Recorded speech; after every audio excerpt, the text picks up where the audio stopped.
Muy buenas tardes. Junto al cardenal Mario Poli, a Monseñor Marcelo Colombo, a Monseñor Carlos Malfa, y en nombre de todos nuestros hermanos obispos, queremos presentar esta trascendente encíclica del Papa Francisco. La intención es que puedan leerla, que tengan un acceso directo a ella, no a través de interpretaciones prefabricadas y parciales. En nuestro país se leen muchos comentarios y existen diversas lecturas sobre el pensamiento y los gestos del Papa, pero generalmente no se lee. En esta lectura de la encíclica, los católicos escuchamos la voz del Espíritu Santo, que nos invita a ser dóciles a su inspiración, para mirar y actuar desde la fe, movidos por este texto del Magisterio Ordinario de la Iglesia, en esta coyuntura tan difícil que estamos viviendo. Sabemos también que nuestros hermanos de distintas confesiones religiosas y también los no creyentes podrán tener una lectura directa y respetuosa de este pastor que nos regala toda su experiencia humana y pastoral como un aporte significativo en este tiempo de crisis. No podemos leerlo pensando que se dirige exclusivamente a nuestro país, como algunos medios insinúan habitualmente, sino que el Papa está pensando en una salida luminosa de esta crisis mundial, abarcando en su mirada a todo el mundo globalizado. Él venía preparando este texto antes de la pandemia, pero es innegable que busca iluminar desde el Evangelio la mejor salida para esta crisis universal. Reiteradamente él ha expresado que de esta situación que vivimos salimos mejores o peores, pero no saldremos iguales. Muchas veces tenemos la ilusión de volver a una normalidad anterior a la pandemia. Esto sería volver a un mundo enfermo, ya que ella ha desnudado enormes desigualdades en nuestra humanidad. La propuesta es volver a la normalidad del reino de Dios, en el cual hay pan para todos y cuya organización social está basada en el compartir, el contribuir y el distribuir, y no en el poder y la exclusión. Es verdad que la inspiración de esta encíclica es la figura de San Francisco de Asís, el hermano universal de todos los seres humanos y de la creación. También existe una inspiración próxima, que ha sido el importante encuentro con el imán Al-Tayeb en Abu Dhabi. Sin embargo, la inspiración más profunda de esta carta es el Evangelio.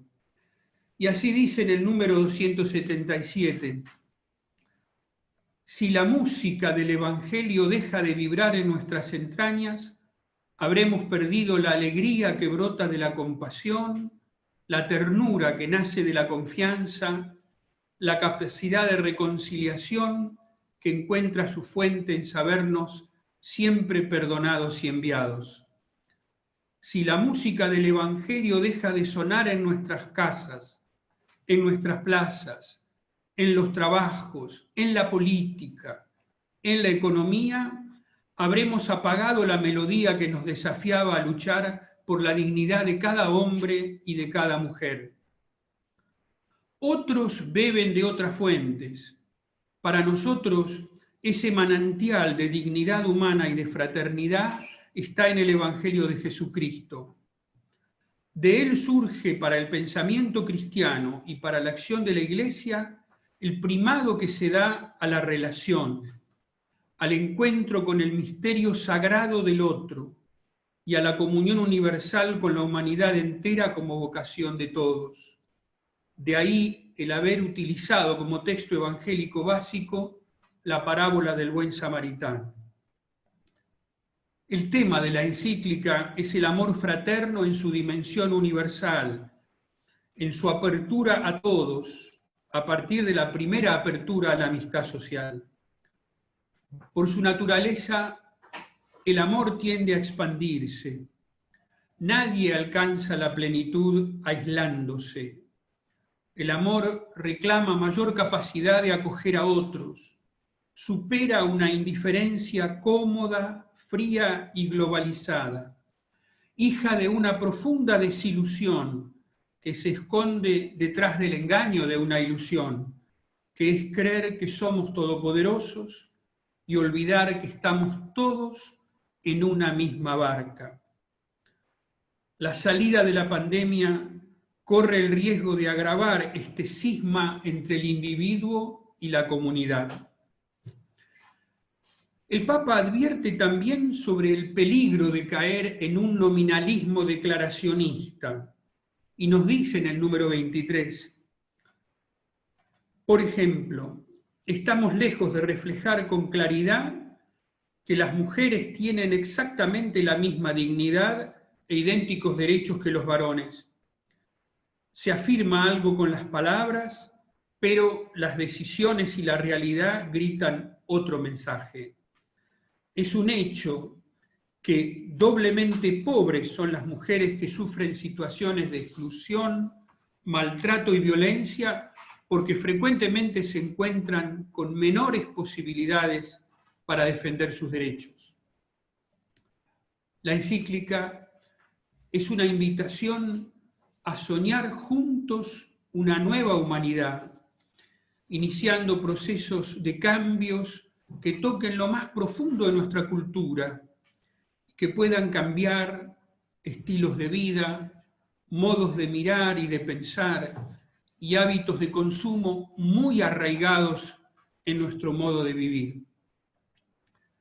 No es posible leer esta encíclica como estamos habituados a leer informaciones en el mundo digital, sino que su mensaje es una invitación al pensamiento y a la reflexión, promoviendo el encuentro y el diálogo que nos lleve a una sana integración de nuestras miradas y de nuestras acciones al servicio del bien común.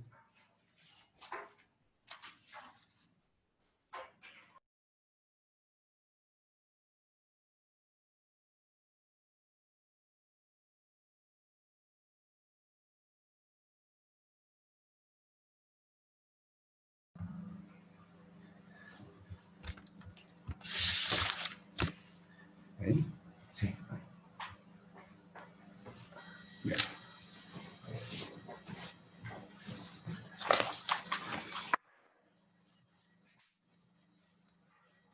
La lectura atenta, una primera lectura de esta bellísima encíclica del Papa, nos ha acercado a este tema que ya en sus catequesis y también en su magisterio asomó muchas veces, que es el de la fraternidad humana.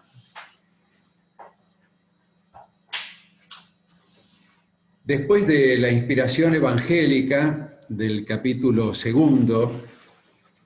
de donde va a emanar, digamos, los principios fundamentales del amor cristiano y de este principio de la fraternidad universal, con argumentos antropológicos, pero sobre todo por esta inspiración evangélica. El Papa, recogiendo su experiencia de las visitas pastorales, yo me imagino que en muchos de los textos que nos ha sorprendido y realmente nos ha halagado tanto, de los capítulos, distintos capítulos de la encíclica, son un eco de su experiencia vital, de su experiencia de cercanía con las realidades de la pobreza, de los refugiados, de los inmigrantes, de los planteos de los países pobres. Entonces, todo esto se va como reflejando en estas páginas de su encíclica. Así como líneas generales, creo que también se puede considerar que la encíclica Fratelli Tutti es un nuevo capítulo de las encíclicas sociales que la Iglesia continuamente, los distintos papas nos han regalado en este siglo XX y comienzo del XXI, ¿no? Los capítulos 3 y 4 me toca un poquito desarrollar. El Papa lo titula así: Pensar y gestar un mundo abierto.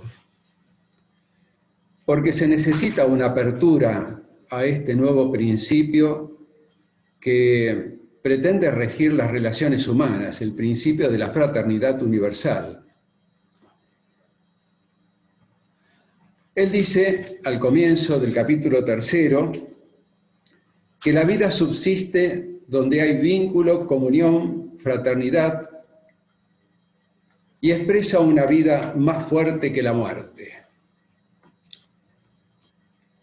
Y con un título, en uno de los subtítulos de este capítulo, el más allá, llama a los corazones que se dejan complementar, que están abiertos a lo cultural, a lo social.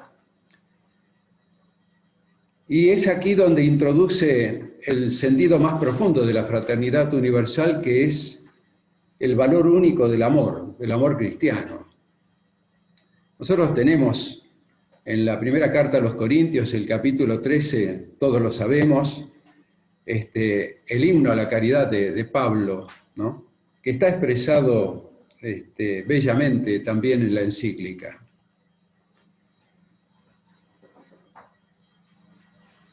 También cita el texto de Mateo 23:8, todos ustedes son hermanos, dice Jesús, cuando expresa precisamente en este dato de la revelación. Jesús nos llama hermanos a nosotros y también nosotros lo consideramos el hermano mayor en la familia de Dios. Hay un dinamismo de la historia, dice el Papa, que hace de las naciones de la tierra una vocación común. Son formas de una comunidad de hermanos. Esta dimensión no es una dimensión política en el lenguaje del Papa, es profundamente humana y lo expresa en la letra de la encíclica diciendo que si tiene que haber una apertura, que sea una creciente apertura del amor. En el número 95 nos dice que el amor nos pone finalmente en tensión hacia la comunidad universal. Nadie madura ni alcanza su plenitud aislándose. Por su propia dinámica, el amor reclama una creciente apertura, mayor capacidad de acoger a otros, en una aventura nunca acabada que integra todas las periferias hacia un pleno sentido de pertenencia mutua. Jesús nos decía, todos ustedes son hermanos, en esa cita de Mateo 23:8. También nos dice que esta necesidad de ir más allá de los propios límites vale también para las distintas regiones y países. De hecho, el número cada vez mayor de interdependencias y de comunicaciones que se entrecruzan en nuestro planeta hace más palpable la conciencia de que todas las naciones de la Tierra comparten un destino común. En los dinamismos de la historia, a pesar de la diversidad de etnias, sociedades y culturas, vemos sembrada la vocación de formar una comunidad compuesta de hermanos que se acogen recíprocamente y se preocupan los unos por los otros. No es una categoría religiosa, aunque está inspirada en el Evangelio y en la revelación, pero también en la sabiduría humana. El Papa cita varias veces muchos autores de distintas religiones y también sabios de este mundo, donde la fraternidad es siempre un deseo, un desideratum, un deseo a concretar. Él dice que las sociedades abiertas integran a todos. Hay periferias que están cerca de nosotros, en el centro de una ciudad o en la propia familia. También hay un aspecto de la apertura universal del amor que no es geográfico, sino existencial. Es la capacidad cotidiana de ampliar mi círculo, de llegar a aquellos que espontáneamente no siento parte de mi mundo de intereses, aunque estén cerca de mí. Por otra parte, cada hermano y hermana que sufre, abandonado o ignorado por mi sociedad, es un forastero existencial, aunque haya nacido en el mismo país. Puede ser un ciudadano con todos los papeles, pero lo hace sentir como un extranjero en su propia tierra. Aquí quiero decir que siempre el Papa nos ha sorprendido con su lenguaje llano, sencillo, sin perder la altura, digamos, del género de esta encíclica, ¿no? De lo que es una encíclica.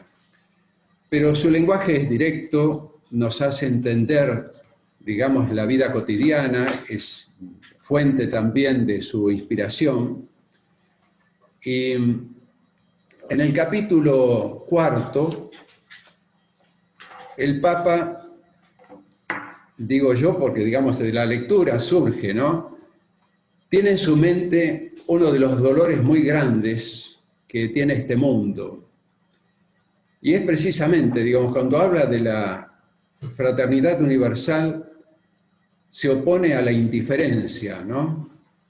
La indiferencia que ya ha tratado en la parábola del hijo pródigo. La indiferencia vence toda barrera, mejor dicho, pone toda barrera, y la solidaridad, esta palabra que el Papa va a introducir precisamente como consecuencia de la fraternidad universal, salva todas las barreras culturales, religiosas, e invita, en el capítulo 4, a tener un corazón abierto al mundo, abierto al mundo. El Papa tiene ante sus ojos, en el recuerdo seguramente, el dolor de los migrantes, de la movilidad humana, pero no es una movilidad turística, sino es una movilidad muy dolorosa, que es la migración por hambre, por intolerancia de estados totalitarios, de ideologías o de persecución, muchos de ellos, que buscan también tranquilidad para sus familias, un futuro, una tierra, la paz, para poder sobrevivir con sus familias, ¿no? y poder vivir, subsistir. Precisamente pensando en ellos, él nos propone, para ser sensibles ante esta realidad, 4 verbos: acoger, proteger, promover e integrar. Está dicho a todas las naciones, especialmente a todas las naciones que acogen o que tuvieron en la historia capítulos de integración de los migrantes, pero que por distintos motivos en este último tiempo, habiendo sido samaritanas, se han cerrado a este proceso humano, ¿no? Entonces, él propone acoger, proteger, promover e integrar. Y dice en el número 130 de este capítulo que poner en acción estos verbos implica algunas respuestas indispensables, sobre todo frente a los que escapan de graves crisis humanitarias. Por ejemplo, incrementar y simplificar la concesión de visados, adoptar programas de patrocinio privado y comunitario, abrir corredores humanitarios para los refugiados más vulnerables, ofrecer un alojamiento adecuado y decoroso, garantizar la seguridad personal y el acceso a los servicios básicos, asegurar una adecuada asistencia consular, el derecho a tener siempre consigo los documentos personales de identidad, un acceso equitativo a la justicia, la posibilidad de abrir cuentas bancarias y la garantía de lo básico para la subsistencia vital, darles libertad de movimiento y la posibilidad de trabajar, proteger a los menores de edad y asegurarles el acceso regular a la educación, prever programas de custodia temporal o de acogida y garantizar la libertad religiosa, promover su inserción social, favorecer la reagrupación familiar y preparar a las comunidades locales para los procesos integrativos. Si bien el ejercicio o la puesta en práctica de estos verbos favorece a los migrantes, también a los migrantes, como respuesta también y como, digamos, como una respuesta generosa, ¿verdad? Digamos, a quien lo acoge, el Papa habla del concepto de ciudadanía, esto de compartir el mismo derecho de derechos y obligaciones, precisamente. Me parece que la encíclica, en este sentido, nos hace pensar mucho en cómo acogemos a los demás personalmente, porque no es solamente la dimensión de un pueblo con otro, sino también me parece que nos interpela a la manera de cómo miramos nosotros al que está a la puerta, al que hay que acoger en este país o en un pueblo, en una ciudad. Me parece que el Papa nos pide una apertura del corazón a todos los cristianos y a todos los hombres y mujeres de buena voluntad. Parece que el mensaje no tiene fronteras, como dice él, es uno de los conceptos y uno de los recursos literarios que continuamente pone en esta encíclica, ¿no? El amor fraterno no tiene fronteras.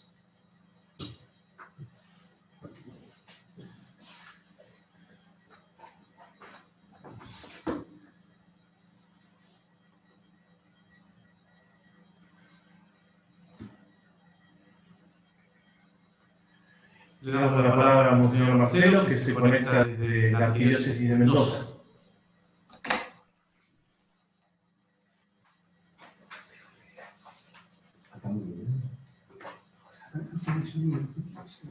Muy buenas tardes a todos.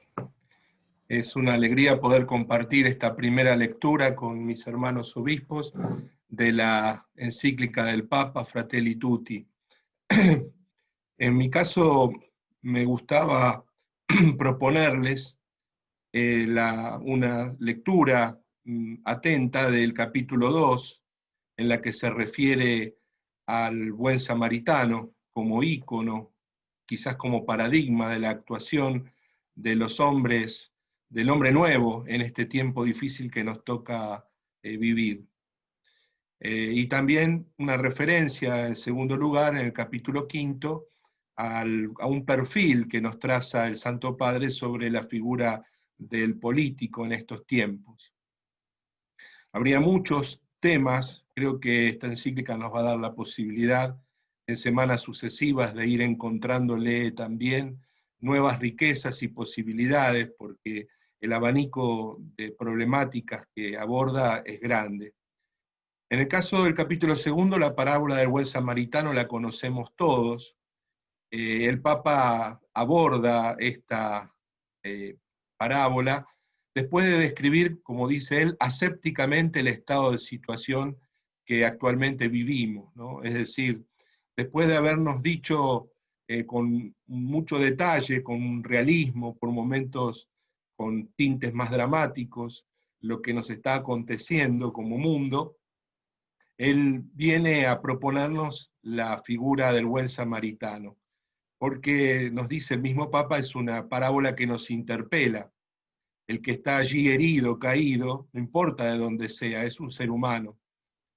Y esta parábola tiene como característica, por un lado, los que han robado a este hombre que está caído, a este hombre que ha sido asaltado, lo van a pasar de largo después 2 o 3 personajes, hasta que el buen samaritano se hace cargo, le da su tiempo, lo carga sobre sus hombros, lo lleva y lo ayuda a curarse. La parábola en la lectura que el Papa hace, no insiste mucho en la situación de los asaltantes, porque lo que va a querer poner de relieve es qué hacemos frente al hombre herido, lastimado, descartado en el camino. Dice el Papa que somos analfabetos en acompañar, cuidar y sostener a los más frágiles y débiles de nuestras sociedades desarrolladas. Nos acostumbramos como a mirar para el costado, a pasar de lado, a ignorar las situaciones hasta que nos golpean directamente. Así nos pasa en la experiencia diaria. Situaciones que hasta que no las sufrimos o padecemos nosotros o personas cercanas a nosotros, nos resultan ajenas absolutamente. Frente al dolor y a la necesidad de alguien caído en el camino, hay personas que pasan de largo, pero hay otros que se hacen cargo.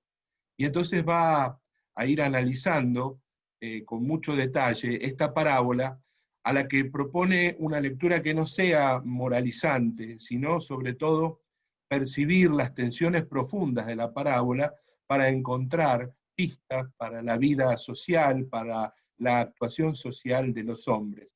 Es verdad que fundamentalmente nosotros los cristianos nos sentimos interpelados por ella, pero también es cierto que en el del modo que el Papa la presenta es una parábola con capacidad de ser leída universalmente.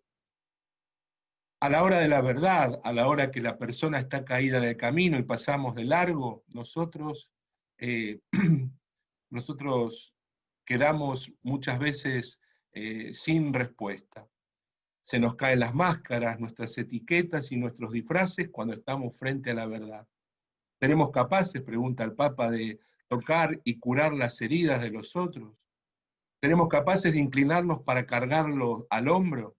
Y dice que la historia del buen samaritano se torna cada vez más visible cuando la desidia social y política hace que muchos lugares del mundo estén desolados y las disputas internas o internacionales y los saqueos que viven tantas personas y poblaciones los dejan a estos tirados a un costado del camino. Y va analizando los personajes. Lo hemos hecho tantas veces en nuestras homilías, en nuestras catequesis. Ahora es el Papa que toma el lugar del catequista, pero en clave de una lectura abierta al mundo.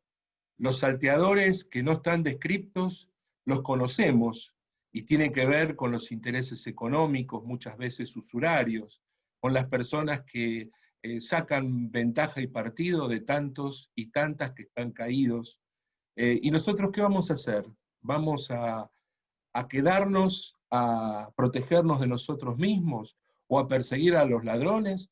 ¿O seremos capaces de atender concretamente al que está herido? Esa es la pregunta que nos hace el Papa. Están los que pasan de largo, están los que miran para otra parte, como aliados circunstanciales de aquellos salteadores. Y dice el Papa que en esta sociedad globalizada hay un estilo elegante de mirar para otro lado, que se practica bajo el ropaje de lo políticamente correcto, o las modas ideológicas. Se mira al que sufre sin tocarlo, o se lo televisa en directo. Incluso dice que adopta un discurso en apariencia tolerante y repleto de eufemismos, es decir, de palabras lindas, pero que no son de verdad expresión de una solidaridad real. Y analizando la situación, cuando toma ya la consideración de este samaritano, ¿no? Nos dice, no tenemos que esperarlo todo el Estado, somos corresponsables como parte de la sociedad de protagonizar nuevos procesos y transformaciones sociales. En esa perspectiva de ser parte de un pueblo, estamos llamados a incluir, a integrar y a evitar que las personas queden de lado, que queden de parte. Esas dificultades que tenemos, las tensiones que debemos afrontar, no tenemos que verla como límites, sino siempre como posibilidades. Cuando Jesús dice, ve y haz tú lo mismo, en el sentido de ser nosotros como aquel samaritano, nos está llamando a dejar la inercia de mirar, de ser espectadores para actuar. Podemos decir que el samaritano subraya la apertura del amor. No hay razas, no hay distinciones, no hay situaciones sociales, sino un hombre caído y otro que se hace cargo. Podemos decir entonces que esta lectura, esta propuesta del Papa de la parábola del buen samaritano nos interpela y nos hace pensar cómo nuestra teología, las catequesis, la predicación, dice el Papa, incluyan, propongan más directamente, más claro, lo que significa existir en la vida social, lo que significa la fraternidad de la vida espiritual, y también el buscar con todo el corazón y con toda el alma trabajar por la inalienable dignidad de las personas.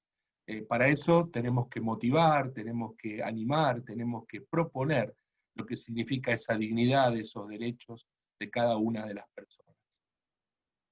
Y después quería compartir con ustedes el capítulo 5 sobre la mejor política en esa clave de caridad social y política. En el siglo XV y XVI, entre el siglo XV y XVI, Nicolás Maquiavelo escribió un tratado, un pequeño tratado práctico, ¿no?, sobre el librito que todos hemos escuchado y algunos hemos leído, El Príncipe, con una serie de habilidades prácticas de aquel que ejerce el poder. Se ha dicho mucho de este libro, algunos hablan de lo inmoral, otros de lo amoral. Ciertamente nos plantea el tema del poder desde una lógica del poder en sí mismo, el poder para conservarlo y ejercerlo.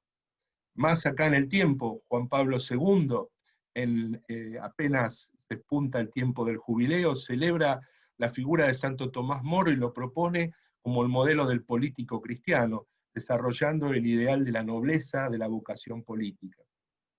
Y a mí me animo a decirles, a compartirles que este capitulito quinto, en la parte de lo que significa la dirigencia política, es de verdad muy sustancioso, porque el Papa está desarrollando un modelo del político como servidor. No es el príncipe, es el servidor, es el hacedor, el hombre que ejerce un pragmatismo desde el corazón, que es capaz de superar las tensiones del marketing y el corto plazo para animarse a hacer de la política algo noble donde todos tengan espacio. Y el Papa parte de una pregunta clave que hacen los obispos franceses. ¿Puede funcionar el mundo sin política? Lo dice para disparar la pregunta sobre el valor de la política. Nosotros en Argentina hemos conocido aquello del que se vayan todos, lo hemos padecido. Reivindicar la actividad política, su nobleza superior, su ejercicio por personas concretas que están llamadas a hacerlo de una manera noble, no para sí, sino como un servicio. De esto nos habla el Papa. Dice que la política tiene una preeminencia sobre la economía. No es la economía lo que le debe decir a la política lo que hacer, sino que la política es la que conduce a la economía trazándole el horizonte de los ideales, de los principios. El proyecto lo pone la política y no la economía. En esto el Papa es muy claro para hacernos notar que se necesitan políticos bien plantados de frente a las tensiones del mundo de la economía, para hacer valer la vigencia, el valor de un proyecto a la hora de acompañar procesos sanos de desarrollo de los pueblos. Dice el Papa que una sana política es capaz de reformar las instituciones, coordinarlas y dotarlas de mejores prácticas para superar presiones e inercias viciosas. El siempre se hizo así, el ya lo probamos todos, ¿no?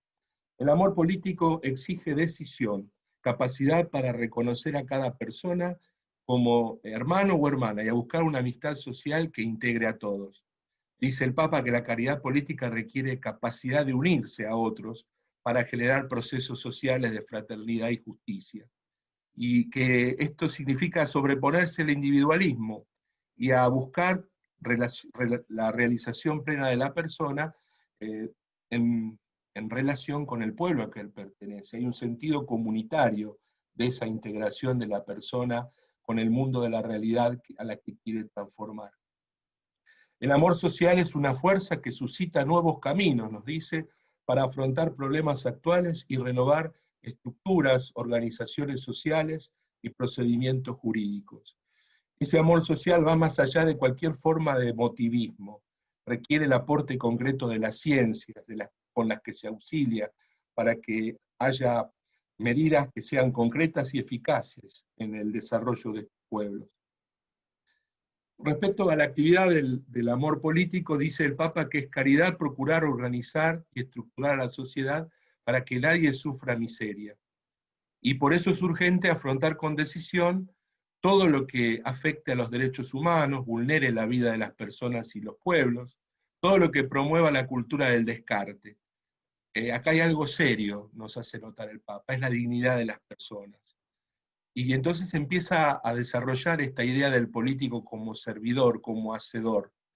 Él no debería preocuparse, dice el Papa, con un realismo propio del que ha vivido, seguramente escuchando muchas veces a políticos o acompañando procesos personales de políticos. No debería preocuparse por la caída en las encuestas, debería preocuparse de evitar que toda forma de exclusión social y política se encarnara en un sistema.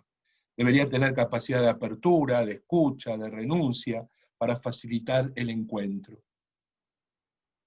En esto el Papa habla también de la ternura, esta capacidad de amar lo sagrado de cada persona en el político, esta posibilidad de desatar procesos, es decir, de animar transformaciones sociales y evitar que la política sea marketing, es decir, algo cosmético. Termina con una hermosa reflexión, diciendo que después de algunos años un político debería poderse hacer estas preguntas. ¿Cuántos me aprobaron? ¿Cuántos me votaron? ¿Cuántos tuvieron una imagen positiva de mí? Las preguntas quizás dolorosas serán, ¿cuánto amor puse en mi trabajo? ¿En qué hice avanzar al pueblo? ¿Qué marca dejé en la vida de la sociedad? ¿Qué lazos reales construí? ¿Qué fuerzas positivas desaté? ¿Cuánta paz social sembré? ¿Qué provoqué en el lugar que se me encomendó? Bueno, creo que estas hermosas páginas de esta propuesta seguramente nos animan a una lectura entusiasmada de un Papa que quiere ayudarnos a crear un mundo más humano, más fraterno, y que para ello apela a las energías de todas las religiones y de todos los credos políticos.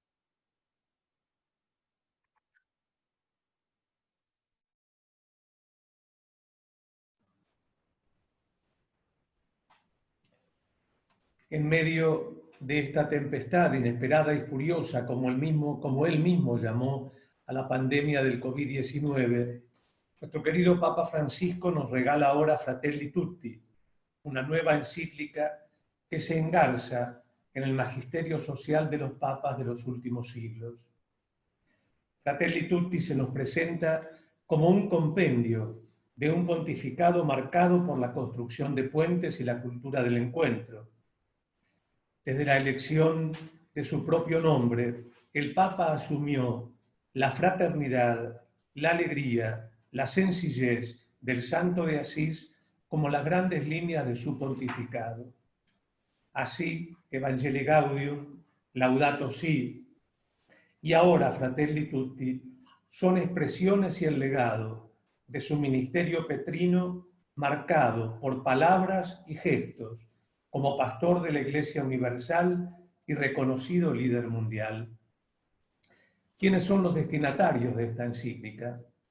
Dice el Papa, la escribí desde mis convicciones cristianas, que me alientan y me nutren. He procurado hacerlo de tal manera que la reflexión se abra al diálogo con todas las personas de buena voluntad. Ir más allá de las distancias de procedencia, nacionalidad, color o religión. El Papa se dirige y abraza a toda la humanidad. ¿Cuál es el tema? Fraternidad y amistad social. Dice el Papa, un humilde aporte a la reflexión para que frente a diversas y actuales formas de eliminar o de ignorar a otros, seamos capaces de reaccionar con un nuevo sueño de fraternidad y de amistad social que no se quede solo en palabras. Y subraya en esto la dimensión universal del amor fraterno, su apertura a todos. ¿En quiénes se inspira? Santo Padre reconoce haberse inspirado en San Francisco de Asís. Cito, Francisco acogió la verdadera paz en su interior, se liberó de todo deseo de dominio sobre los demás, se hizo uno de los últimos y buscó vivir en armonía con todos. Solo identificándose con los últimos, llegó a ser hermano de todos. Que Dios inspire ese sueño en cada uno de nosotros. También reconoce inspiración actual en el gran imán Ahmed Al-Tayeb, con quien, dice el Santo Padre, me encontré en Abu Dhabi para recordar que Dios ha creado a todos los seres humanos iguales en sus derechos, en los deberes y en la dignidad, y los ha llamado a convivir como hermanos entre ellos. ¿Cuál es la finalidad de la encíclica? El Papa dice varias veces, utiliza varias veces las palabras renacer y recomenzar.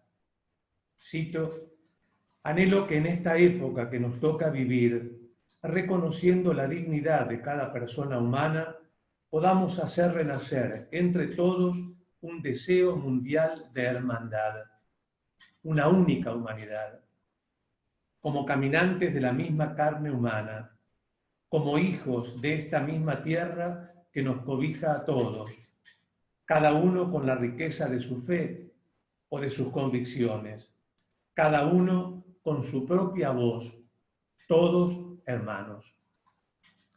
La fraternidad como estilo de vida, a esto nos llama el Papa Francisco. Voy a hacer ahora una referencia al capítulo que el Papa dedica en esta encíclica a las religiones, al servicio de la fraternidad en el mundo. Las religiones aportan la apertura a la trascendencia y los creyentes sabemos, esto dice el Papa, que hacer presente a Dios es un bien para nuestras sociedades. Sin Dios, el hombre y la mujer pierden su dignidad y se transforman en un producto de una evolución ciega que puede ser manipulada. Al hacer presente a Dios, se potencian las fuerzas espirituales que reverdecen y fortalecen a toda la sociedad. El Papa recuerda en este capítulo, una vez más, la necesidad de reconocer el derecho fundamental de la libertad religiosa para los creyentes de todas las religiones, derecho que está garantizado expresamente en los tratados internacionales de los derechos humanos, que destacan justamente la dimensión colectiva de esta libertad fundamental, cuya base debe ser el respeto por la autonomía de las confesiones. La sana y justa laicidad es la libertad de religión, el espacio libre a las religiones con una responsabilidad hacia la sociedad civil, lo que les permite participar en la construcción de la vida social con la vocación a construir convivencias pacíficas, promover el diálogo, construir puentes. Reitera, además, que la violencia no encuentra nunca justificación en las convicciones religiosas, sino en la deformación de las mismas. Y entonces manifiesta: los creyentes nos vemos desafiados a volver a nuestras fuentes para concentrarnos en lo esencial, la adoración a Dios y el amor al prójimo, dado que el culto a Dios sincero y humilde no lleva a la discriminación, al odio y a la violencia, sino al respeto por la sacralidad de la vida, al respeto de la dignidad y la libertad de los demás y al compromiso amoroso por todos. Hay una particular referencia a la presencia de la Iglesia Católica que no puede relegar su misión al ámbito privado, no puede estar al margen de la sociedad. Y cita para esto al Papa Benedicto XVI, cuando dice: la Iglesia tiene un papel público que no se agota en sus actividades de asistencia y educación, sino que busca la promoción del hombre y la fraternidad universal. Recuerda a los líderes religiosos su misión de ser auténticos dialogantes y mediadores, y lo hace citando el documento sobre la fraternidad humana, cuando dice: en el nombre de Dios asumimos la cultura del diálogo como camino de colaboración, la colaboración común como conducta, el conocimiento recíproco como método y criterio.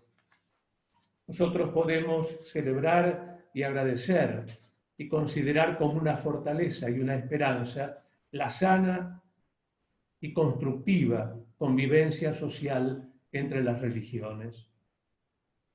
No podría dejar de mencionar, para concluir, que el Papa señala también que para muchos cristianos el camino de la fraternidad también tiene una madre que se llama María.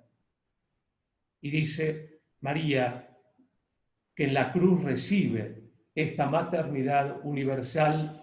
María, dice el Papa, con el poder del resucitado, quiere parir un mundo nuevo, donde todos seamos hermanos, donde haya lugar para cada descartado de nuestras sociedades, donde resplandezcan la justicia y la paz. Agradecemos de todo corazón a quienes nos han acompañado a través de las distintas plataformas de YouTube y de Facebook. Agradecemos particularmente a las 264 emisoras de Radio María y a los equipos de comunicación y prensa de las diócesis que se han sumado para retransmitir esta presentación. Llevamos en el corazón la bendición para todos ustedes y les deseamos una fecunda lectura de esta encíclica que sin duda va a iluminar todo este tiempo presente, tan difícil, tan especial, y que va a provocar en nosotros esto que el Papa dice, poder vivir este momento de crisis como una verdadera oportunidad para crecer. Que Dios los bendiga, que Dios las bendiga a todos.